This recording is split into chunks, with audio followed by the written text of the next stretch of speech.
இன்னைக்கு நம்ம பார்க்க போற படத்தோட பேரு தி பேஷன்ஸ் ஸ்டோன். இந்த படம் ஒரு பெண்ணோட கண்ணோட்டத்துல இருந்து நகருது. படத்தோட கதாநாயகி தன்னோட கோமா ஸ்டேஜ்ல இருக்கிற கணவரோட வாழ்ந்துகிட்டு இருக்கா. அவளுக்கு இப்போ 30 வயசு. அவளோட கணவரை பார்க்கறதுக்கு ஒரு 50 வயசு இருக்கும் போல தெரியுது. முல்லான்னு ஒருத்தர் உன்னோட கணவர் உடம்புல இந்த மருந்து தடவுனா 2 வாரத்துல கோமால இருந்து எந்திரிச்சிருவாருன்னு சொல்லியிருக்காரு போல இருக்கு. 16 நாள் ஆகியும் சரியாகலன்னு புலம்பிக்கிட்டு இருக்கா. இன்னொரு பக்கம் தன்னோட 2 பெண் குழந்தைகளும் சாப்பிட வாழைப்பழம் கூட இல்லாம வறுமையில இருக்காங்க. தன்னோட கணவரோட உயிரை காப்பாத்த குளுக்கோஸ் பாட்டில் வாங்க மெடிக்கல் ஷாப்புக்கு போனப்போ பழைய பாக்கி கேட்டு மருந்து கடைக்காரரு திருப்பி அனுப்பிடுறாரு.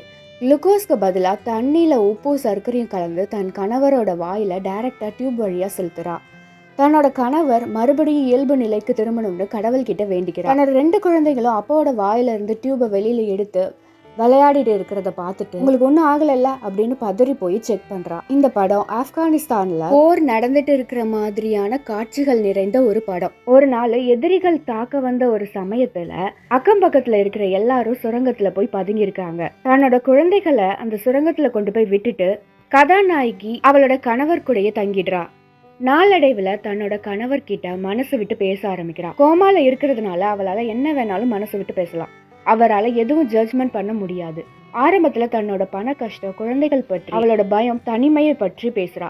பிறகு அவ வாழ்க்கையில மறைச்சு வச்சிருந்த ஃபீலிங்ஸ், பெயின், கோபம், செக்ஸுவல் ஃப்ரஸ்ட்ரேஷன் எல்லாத்தையும் ஓப்பனா சொல்ல ஆரம்பிக்கிறா.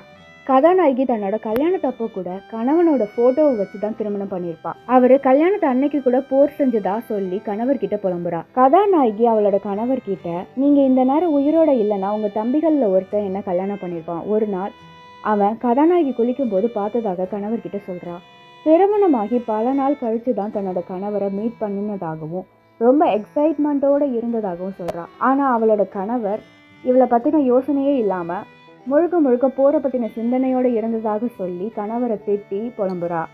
கதாநாயகி சின்ன வயசா இருக்கும்போது அவளோட அப்பா காட சண்டையில தோத்து போய் அவளோட அக்காவை ஒரு வயதானவருக்கு திருமணம் பண்ணிட்டதாகவும் பிறகு ஒரு புது காடையை வாங்கிட்டு வந்து வளர்த்ததுனால அந்த காடைய கதாநாயகி பூனையை வச்சு சாப்பிட வச்சிட்டதாகவும் அந்த சமயத்துல பூனையால ஏற்பட்ட தழும்ப அவளோட கணவர்கிட்ட காமிச்சு இது எப்படி ஏற்பட்டுச்சுன்னு கூட நீங்க என்கிட்ட கேட்டதில்லை அப்படின்னு கோவமா பேசுறா.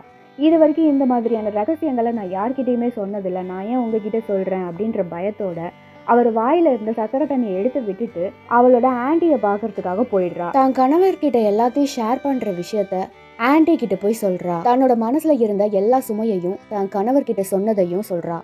இந்த சமயத்துல ஆன்டி ஒரு அற்புதமான கல்லை பத்தின கதைய சொல்றாங்க. அந்த ஸ்டோனோட பேரு பேஷன்ஸ் ஸ்டோன். யார்கிட்டயும் சொல்ல தைரியம் இல்லாத விஷயத்தையும் சீக்ரெட்ஸையும் அந்த கல் கிட்ட சொன்னா எல்லாத்தையும் பொறுமையா கேட்டுட்டு ஒரு நாள் அந்த கல்லு பீஸா உடைஞ்சு சதறிடுமா. அதுக்கப்புறம் நமக்கு ஸ்ட்ரெஸ், டிப்ரெஷன் எல்லாமே குறைஞ்சிடும்னு சொல்றா. இதை கேட்ட கதாநாயகி தன்னோட கணவரை பார்க்கறதுக்காக போறா. நல்ல வேலை அவருக்கு ஒன்றும் ஆகலை அப்படின்னு சந்தோஷப்பட்டுக்கிறா. ஒரு நாள் ஒரு சோல்ஜர் கதாநாயகி வீட்டில் வந்து ஒளிஞ்சிக்கிறான். அவனோட பார்வை தவறாக இருந்ததை உணர்ந்த கதாநாயகி தன்னோட கணவரை மறைச்சு வச்சுட்டு தன்னை ஒரு விடோன்னு தனக்கு 2 பெண் குழந்தைகள் இருக்கிறதாகவும் பணத்துக்காக ப்ராஸ்டியூஷன் பண்றதாகவும் சொல்லிடுறா.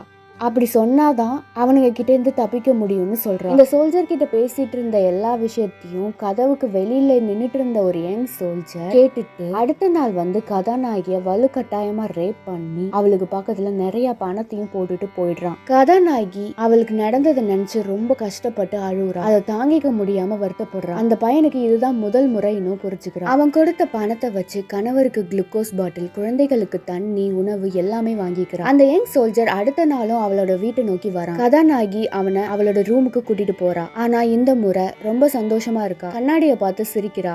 இந்த யங் சோல்ஜர் திக்கி திக்கி பேசுறது அவனுக்கு முதல் தடவைங்கிறதையும் இப்படி அங்க நடந்த எல்லாத்தையும் தன்னோட கணவர் கிட்ட ஷேர் பண்றா. நெக்ஸ்ட் டே அந்த யங் சோல்ஜர் மறுபடியும் வந்து கதாநாயகி கிட்ட பேசணும்னு சொல்லி உள்ள வர அவனோட உடம்புல அங்கங்க சிகரெட்டால அந்த கமாண்டர் சூடு வச்சிருந்ததையும் கதாநாயகி கிட்ட வருத்தப்பட்டு சொல்றான். நெக்ஸ்ட் டே இவளுக்காக ரொம்ப பாசமா பழங்களையும் கோல்டு செயினையும் வீடு வாசல்ல வச்சுட்டு போயிடுறான். தன்னோட கணவர்கிட்ட வந்து நீங்க ஒருவேளை குணமாகி வந்தா மறுபடியும் மிருக மாதிரி இருக்க மாட்டீங்க, ஏன்னா இப்போ உங்களுக்கு என்னோட எல்லா ரகசியமும் தெரியும்னு சொல்றா.